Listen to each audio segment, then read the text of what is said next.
Hello. Hello. सत साहिब। सत साहिब जी। पवन दास भाई साहब। हाँ जी सत साहिब। मैंने कई बार फोन किया तो मिला ही नहीं, तो मैं बहुत परेशान हूँ। क्या करूँ? मैं तो परमात्मा से माफी भी मांग ली है, फिर भी मेरे को कुछ भी आराम नहीं आ रहा और मैं ज्यादा पैरों से बहुत लाचार हो गई हूँ। क्या करूँ? मैं समझ नहीं आ रहा मुझे। भक्ति भी कर रही हूँ मैं। क्या नाम, सुबह 4 बजे उठ के तो मैं क्या नाम प्रथम नाम भी और दूसरा नाम भी लेती हूँ और 9 टाइम की आरती भी करती हूँ, भोग भी लगाती हूँ, कभी कभी नहीं भी लगाती हूँ क्योंकि बना नहीं पाती हूँ शरीर की। क्या करूँ? मुझे समझ नहीं आ रही, मुझे कोई रास्ता ही नजर नहीं आ रहा। रास्ता तो बहन जी भक्ति का ही है और दूसरा तो कोई रास्ता नहीं है। तो क्या करूँ? ऐसी मेरे से क्या गलती हो रही, मुझे तो खुद समझ में नहीं आ रहा। अब देखो ऐसी बात नहीं बहन जी, ऐसी बात नहीं कि लाभ नहीं हो रहा तो कोई गलती हो रही होगी, ऐसा भी नहीं होता है। अब हमारे पिछले पाप कर्मों का दबाव भी इतना भयंकर होता है कि परमात्मा धीरे धीरे काटते हैं बहन जी। अब जो भी है जैसा भी है अपना करती रहो भक्ति, अब दूसरा तो कोई तरीका कोई साधन है नहीं। और अब परमात्मा सुनेगा तभी सुनेगा जब हमारे पाप कर्म हल्के होंगे, तभी परमात्मा दया करेंगे। अब मालिक का भी रूल है बहन जी, विधान है। असंख्य जन्मों में परमात्मा ने हमें कितना समझाया लेकिन हमने उनकी एक नहीं सुनी। अब बहन जी वो कष्ट तो उठाना पड़ेगा, ऐसा तो है नहीं कि परमात्मा एकदम से सब कुछ माफ कर देगा। अब धीरे धीरे परमात्मा पाप कर्म काटेगा, जैसी हमारी भक्ति होगी वही उसी हिसाब से परमात्मा धीरे धीरे वो हमारे पाप कर्म साफ करेगा। मेरे पास तो जो वहाँ आश्रम की वही बोध पुस्तक है, उसी से ही मैं क्या नाम करती हूँ। या उससे कोई दिक्कत नहीं है, आश्रम की होता है कोई भी, उससे कोई दिक्कत नहीं। उसमें उसकी फोटो है ना, क्या नाम कबीर परमेश्वर की, जो पुरान उसकी फोटो में हमारी आस्था नहीं होनी चाहिए, बाकी कोई दिक्कत नहीं। क्या क्या करूँ? कुछ भी उपाय नहीं है क्या? नहीं बहन जी भक्ति है, दूसरा कोई उपाय है ही नहीं इस मार्ग में। कोई गोली दवाई मिलती तो मैं आपको बता देता, मेडिकल से ले आती खा लेती, लेकिन ऐसा तो कुछ है ही नहीं है। यहाँ तो भक्ति तो परमात्मा की भक्ति है और कुछ नहीं है। मैं बराबर कर रही हूँ, मैं बिल्कुल भी नहीं छोड़ती हूँ। जब मैं एक बार मेरा खाना छूट जाए लेकिन भक्ति नहीं छोड़ती हूँ मैं। तो आगे का काम परमात्मा का बहन जी, वो कब सुनेगा कैसे सुनेगा अब वो तो गुरु जी के ऊपर है ना। मैं थोड़ी बता सकता हूँ उन चीजों के बारे में। यही आपसे सलाह लेनी थी तो मैंने फोन किया। पहले भी बीच में भी करा था फोन। देखो करो ना करो बहन जी, करना धरना सब कुछ परमात्मा ने है, वो अपने हिसाब से करेगा। अब जब रोगी हॉस्पिटल चला जाता है तो फिर रोगी की नहीं चलती है, वहाँ डॉक्टर अपने हिसाब से करेगा ट्रीटमेंट। हमें तो खाली जो विधि बता दी उस विधि से अपनी भक्ति हम करते रहे, बाकी काम परमात्मा का है। कर रही ना, मैं आश्रम में जाती हूँ अब ना कभी वहाँ फोन करती हूँ। वहाँ तो मैंने बिल्कुल ही छोड़ दिया जाना अपना। वो घर तो में ठीक है, वो तो जाओगी तो वैसे भी नुकसान है, उसमें कौन सा फायदा है जाने में। मैं तो घर में करती, जैसे मुझसे बनती है मैं कर लेती हूँ। दुख पाते पाते भी मैं फिर भी करती हूँ। हाँ तो करते रहो बहन जी, जैसा भी है अपना करते रहो। देखो ये शरीर है बहन जी, ये 8 मास का पुतला है। ऐसा नहीं है कि इसमें कोई तकलीफ नहीं होगी। गुरुजी ने ये कहा कि तकलीफ जरूर होगी, लेकिन जैसे जगत वाले लोग रोते हैं चिल्लाते हैं वैसा नहीं होगा तुम्हारे साथ में। बाकी बहन जी समय के अनुसार उम्र का प्रभाव भी होगा, शरीर में समस्या भी आएंगी, सारे काम होंगे बहन जी। समस्याएं तो बहुत है, मेरे को आंखों से भी नहीं दिखता, आंखों से भी कम दिखता है और पैरों से, कमर से लेकर पैर तक दोनों पैरों में बहुत तकलीफ रहती है। अब समस्या परमात्मा से अरदास करती रहो बहन जी, अब मालिक ही है डॉक्टर इन चीजों का। हम तो खाली एक दूसरे को सलाह दे सकते हैं, इससे ज्यादा तो हमारे हाथ में है नहीं बहन जी कुछ। हाँ, वो तो बात ठीक है, करना तो परमात्मा नहीं है। और इससे ज्यादा भी मान लो होगा तो अपनी भक्ति कौन बिगाड़ेगा भाई। नहीं, और भक्ति तो नहीं बिगाड़ के तो और दुख पाने वाली बात है। तो परमात्मा से अरदास करो, मालिक से विनती करो, परमात्मा ही करेगा। थोड़ा बहुत कोई राहत देगा वो भी बहन जी परमात्मा ही देगा, उसी के हाथ में। बाकी अब देखो ऐसा बहन जी, ये अगर भक्ति कर रहे हैं और भगवान ने पार करना होगा तो ये लास्ट जन्म होगा, और लास्ट जन्म होगा तो बहन जी आगे के जन्मों के सारे दुख परेशानियां इसी जन्म में आ लेंगी। इसलिए हर स्थिति में सहन करते रहो, अपना मालिक के गुणगान करते रहो, बस इतना ही है। गुणगान तो नहीं छोड़ती, मैं तो यही कहती हूँ परमात्मा से। तो थोड़ा बहुत तो बहन जी रहेगा, थोड़ा बहुत तो चलेगा। ये तो देखो समय आने पे बहन जी मेरे भी होगा, सबके होगा बहन। अभी हमारे जवान आठ घोड़े हैं, चलो ठीक है, अभी काम कर रहे हैं, और 10-15 साल बाद में फिर हमारी भी हालत ऐसी हो जाएगी जैसे आपकी है। तो वो परेशानियां तो तो बहन जी भोगनी पड़ेंगी, ये तो ऐसा थोड़ी है कि भाई भोगनी नहीं पड़ेंगी। उम्र तो हल्का वैसे कर देगा सबकी होगी। परमात्मा, हल्का कर देगा। भक्ति में विशेष कोई बाधा नहीं पड़ने देगा, बाकी थोड़ा बहुत तो देखो चलता रहेगा। और परमात्मा जानबूझ के बरतता है बहन जी, थोड़ा बहुत तो जानबूझ के बरतता है मालिक। हम्म। तो आप अपने भक्ति में लगे रहो, बाकी आगे परमात्मा का काम है। इन छोटी छोटी बातों के लिए ऐसे मत किया करो आपस में। मालिक को पता ना क्या ऑपरेशन चल रहा है, क्या है क्या नहीं, पता नहीं आपने कसाई बन के कितने बकरे मुर्गे की टांग काट रखी है, तो क्या थोड़ा बहुत भी नहीं होगा क्या? क्या पता, हाँ पिछले जन्म में क्या करे हैं हम, क्या नहीं। किए हैं हमने। हमने कभी अच्छे कर्म तो किए ही नहीं। भगवान के बिना तो हमेशा आदमी बुरे कर्म करेगा। तो हमने तो पाप कर्म ही किए हैं, जितने भी जन्म लिए हैं इतने। ये तो है। तो बहन जी वो भोगेगा कौन? हमने किए हैं तो हमने भोगने पड़ेंगे। अब भोगने तो थे बहुत भयंकर तरीके से। हमारा कहीं एक्सीडेंट हो जाना था, हाथ पैर हमारे टूट जाने थे, कहीं खाट में पड़े पड़े सड़ते, लेकिन भगवान मिल गया, भक्ति दे दी। अब हल्के फुल्के दर्द में अगर काम हो रहा है तो बहन जी उसको स्वीकार करो परमात्मा का प्रसाद मान के, और उसको भी परमात्मा ही ठीक करेगा समय आने पर, हमारे रोने धोने से नहीं करेगा।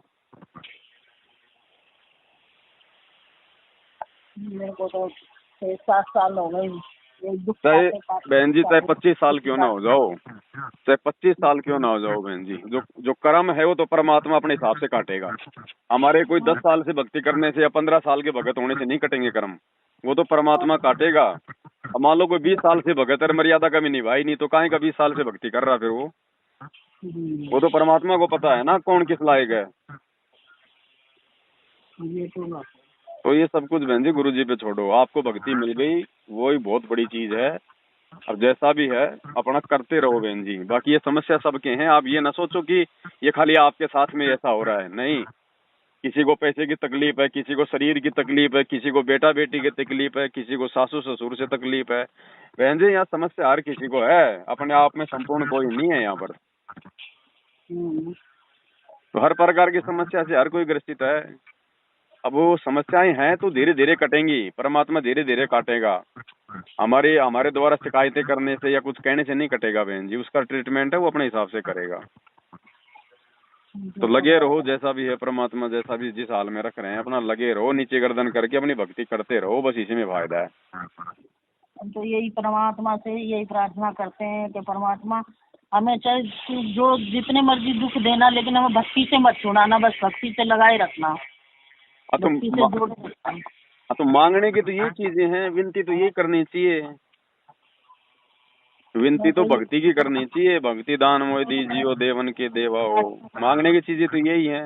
अब भक्ति अगर परमात्मा करवाएगा तो फिर सुख भी देगा, फिर बाकी दुख तो ऑटोमेटिक परमात्मा नाश करेगा भक्ति करवाने के लिए। अब मान लो ठीक है आपके परमात्मा ने गोडे गाडे ठीक कर दिए, आप तो क्या पता 4 दिन बाद में अपने पीर में जाके बैठ जाओगे, वहां कोई मर्यादा तोड़ के आ जाओगी। वो मालिक को पता है बहन जी आगे का हम लोग क्या क्या करने वाले हैं। वो अपने हिसाब से ट्रीटमेंट करेगा बहन जी, हमारे हमारे कहने से नहीं होगा। हमें केवल उन्होंने जो भक्ति बता दी है, जो मर्यादा बता दी, उसमें रह के अपनी भक्ति करो, बस इससे ज्यादा काम हमारा नहीं है।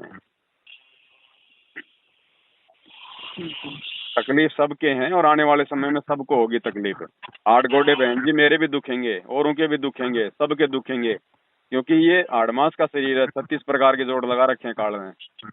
इस समय आने पर थोड़ा बहुत तकलीफ सबके शरीर में रहेगी बहन जी, और वो गॉड गिवन होती है, गॉड गिवन, ताकि हम उस दुख में परमात्मा को याद करते रहें, ज्यादा आंडी ना पाके।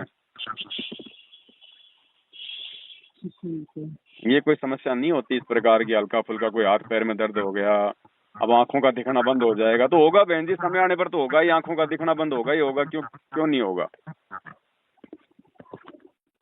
ये थोड़ी कि भाई आदमी 20 साल का है तो 70 साल में भी वैसा उसका खून रहेगा, उतना जवान रहेगा, उतना ही वजन उठाएगा। तो ये तो शरीर की प्रक्रिया बहन जी, ये तो सबकी चेंज होती है। और क्या करेंगे हम इन आंखों का बिल्कुल सही रख के बुढ़ापे में, मुंह से भगवान का नाम जपना है। जीभ किसी की खराब होती नहीं, मुंह किसी का खराब होता नहीं, नाम जपने के लिए वही चाहिए। नाक किसी का खराब होता नहीं, सुमरन करने के लिए वही चाहिए, वो परमात्मा सही रखेगा, बाकी मालिक की मौज है। वो ये किताब नहीं पढ़ पाती हूँ तो फिर मोबाइल से ही करती हूँ, क्या करूँ। कोई दिक्कत नहीं, वो परमात्मा ने इसीलिए बनाई है, ये ऑडियो वीडियो में आरती भगवान ने इसीलिए डाली है कि जिसको नहीं दिखाई दे या जिसको नहीं पढ़ना लिखना आता है वो अपना ऑडियो वीडियो से करो। तो और जब तक ठीक ठाक चल रहा मामला तब तक अपनी पुस्तकों से करो। जब लगे कि अब नहीं दिखाई दे रहा तो मालिक की ऑडियो वीडियो से करो। लेकिन अपना लगे रहो भक्ति पर, जैसा भी है, जैसा भी कर रही हो, अपना मर्यादाओं का ध्यान रखो। भक्ति चाहे थोड़ी हो जाए, परमात्मा कहते हैं उसमें दिक्कत नहीं है, लेकिन मर्यादा जरूरी है, भगवान पे विश्वास जरूरी है। अब इन छोटी छोटी चीजों के लिए नहीं करते ऐसे बहन जी। हमारे मेरे पास ऑडियो वीडियो तो है नहीं, बस खाली मोबाइल है, ज्यादा मैं चलाना नहीं जानती, इसलिए उसी से जैसा होता कर लेती हूँ। तो कोई दिक्कत नहीं बहन जी, उसमें क्या प्रॉब्लम है, जैसा भी अपना करो, बस इतना है। लगे रहो भक्ति पे, लगे रहो, भक्ति मत छोड़ो।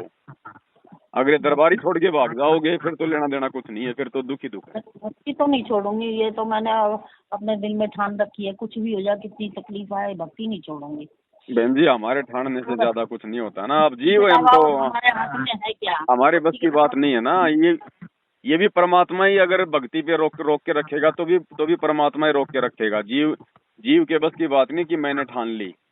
हमने तो पता नहीं बहन जी आज से पहले क्या क्या ठान रखी हैं, तो क्या हो गए सारे काम पूरे। हाँ ये तो बात है। जीव के सोचने से नहीं होता बहन जी। अब जीव जो है सुख में तो प्लानिंग कर लेगा बड़ी बड़ी, और थोड़ी सी समस्या आते मायूस होकर बैठ जाएगा। तो जीव की प्लानिंग थोड़ी चलती है यहाँ पर। यहाँ तो हरदम परमात्मा से प्रार्थना करते रहो, मालिक आपने भक्ति दी है तो सफल भी आप ही कराओगे। हम 2 कोटि के जीव हैं, हमारी कोई औकात नहीं है परमात्मा। इस भाव से चलेंगे तब परमात्मा दया करते हैं। हमारे ठानने से नहीं होता बहन जी। मैंने वैसे बहुत भगत देखे हैं जो मेरे साथ में आंधी की तरह आए और तूफान की तरह भाग गए कि भाई हमारी गर्दन उतर जाएगी, लेकिन हम इस परमात्मा को नहीं छोड़ सकते। आज वो गुरुद्वारे में बैठ के वहां पर जो है वो हमारे छक रहे हैं आज वो। ये बहन जी जीव की बस की बात नहीं है। जीव की जुबान है, जो मर्जी बोल दो, इसका कोई स्टैंड तो है नहीं। हाँ जो परमात्मा करवाएगा वही होएगा, वही होगा जो परमात्मा चाहेंगे, जो गुरुदेव भगवान चाहेंगे वही होगा। उससे एक इंच बाहर नहीं होगा।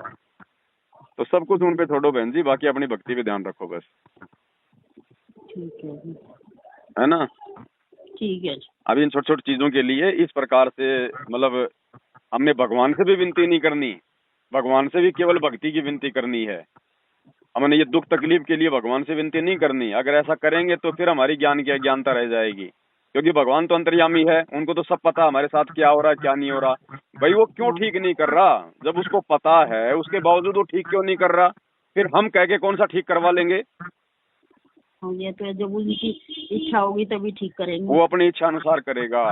वो उसने हर आत्मा का जो ट्रीटमेंट है वो चालू कर रखा है और उसने सेट करके छोड़ रखा है। अब जैसे हम लोग रात को सोते समय 4 बजे की चाबी भर के छोड़ देते हैं मोबाइल में। अब बहन जी हमारे रात को उठने से बार बार देखने से वो मोबाइल नहीं बजेगा, वो तो 4 बजे ही बजेगा। हाँ जब का भरा तो भगवान ने हर आत्मा का, जब से वो सतलोक से आई है और कब वो वापस सतलोक जाएगी, परमात्मा ने पूरी चाबी भर रखी है उसकी पहले से ही। तो हमारा काम इतना है, आज भगवान मिल गया, उनकी पहचान हो गई, तो बस उनके अनुसार अपनी भक्ति करते रहें। उनसे विनती प्रार्थना केवल भक्ति और मर्यादा के लिए करें, बाकी किसी चीज के लिए, कोई डिमांड के लिए, कोई इच्छा के लिए, उनके लिए ना करें बहन जी।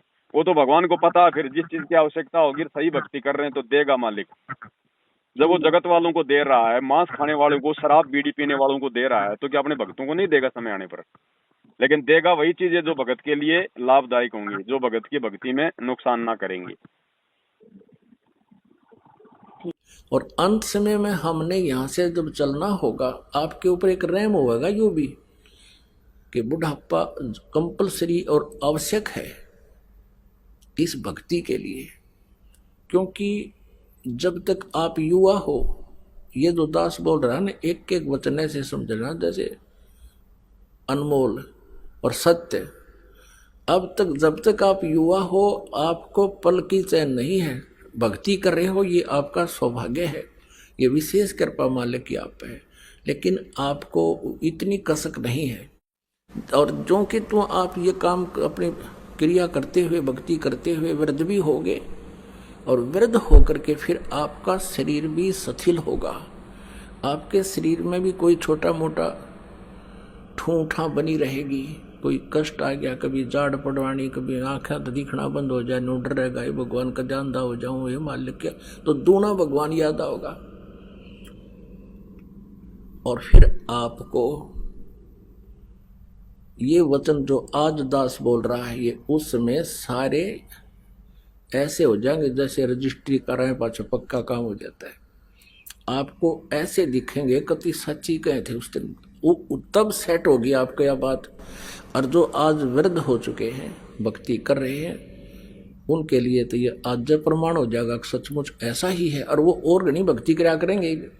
तो इसलिए परमात्मा कहते हैं कि वृद्ध अवस्था आप में भी आवेगी, लेकिन उन भक्तिहीन प्राणियों वाली नहीं आवेगी। क्योंकि जो भक्तिहीन प्राणी है, ज्ञान नहीं मिला जिनको, वो सारा दिन उल्टे काम करे। एक भक्त कह रहा था कि हमारे गांव में एक जवान व्यक्ति, यानी 30-40 साल का था जब वो, हम तब से देख रहे थे उसको, गली में जा रहा होता और कहीं कुत्ता बैठा होता बेचारा अपनी गिंडली सी मार के, तो वो धीरे धीरे जाकर लाठी रखा करता, उसको ऐसे मारता कमर में, और वो कुत्ता फिर चिल्लाता चा चा, और वो हंसता हा हा हा। उसने तो वो कर्म फोड़ने थे, अपने फोड़ दिए। कहते फिर वो वृद्ध होया ना, जब न्यो रोया करता जैसे कुत्ते रोया करे, जैसे वो कुत्ते रोया करते ना जिनको लठ मारा करता बे, मतलब ऐसे रो रो का मेरा साल भर भुगत के अन्नो बूंदी तरह रो, जैसे वास्तव में कुत्ता रो रहा हो। तो पुण्यात्माओं परमात्मा कहते हैं, मन तू पावेगा अपना किया रे, भोगेगा अपना किया रे। मालिक से विनती करते रहो बस, बाकी कुछ नहीं बहन जी, है ना। ठीक है। सत्ता है।